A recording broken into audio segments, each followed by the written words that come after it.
মুসা আলাইহিস সালাম নিজে তার সামনে জাদুকররা, ফেরাউনের জাদুকরেরা সব দড়ি লাঠি নিয়ে এসে সাপ বাঘ বানায় মুসা আলাইহিস সালামের দিকে তেড়ে আসতেছে, কি বলে তাই না?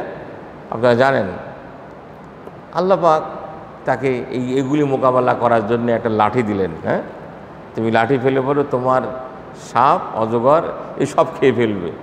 এই খেয়ে ফেলার পরে ওরা বুঝলো যে আসলে আমরা তো জাদু করলাম, কিন্তু এটা মুসা আলাইহিস সালামের এটা জাদু না।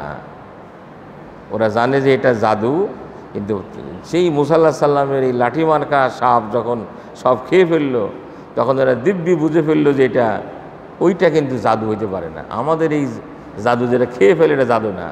এরা বুঝলো যে মুসা আলাইহিস সালাম সত্যিকারের পয়গম্বর। আপনারা জানেন এরপরে তারা বলল যে আমরা মুসা আলাইহিস সালামের প্রতি ঈমান আনলাম। বেটা ফেরাউন আর রেগে বাঘ, তোমাদেরকে ধরে আনলাম মুসার বিরুদ্ধে, আর তোমরা আমার সাথে কথাবার্তা না বললে তুমি মুসার দলে ঢুকে গেলে। আসো তোমাদেরকে কি করি, তোমাদের হাত কাটবো, পা কাটবো। কোরআন শরীফ বলছে। ওরা বলে আমাদের যেভাবে পারো মারো, আমরা মুসা আলাইহিস সালামের উপর থেকে ঈমান হারাবো না। সুবহানাল্লাহ, সুবহানাল্লাহ, সুবহানাল্লাহ। সুতরাং এটা বুঝবেন যে জাদু ছিল। কোরআন শরীফের মধ্যে বাবেল শহরে জাদুর কথা আছে, হারুত এবং মারুতের জাদুর কথা আছে।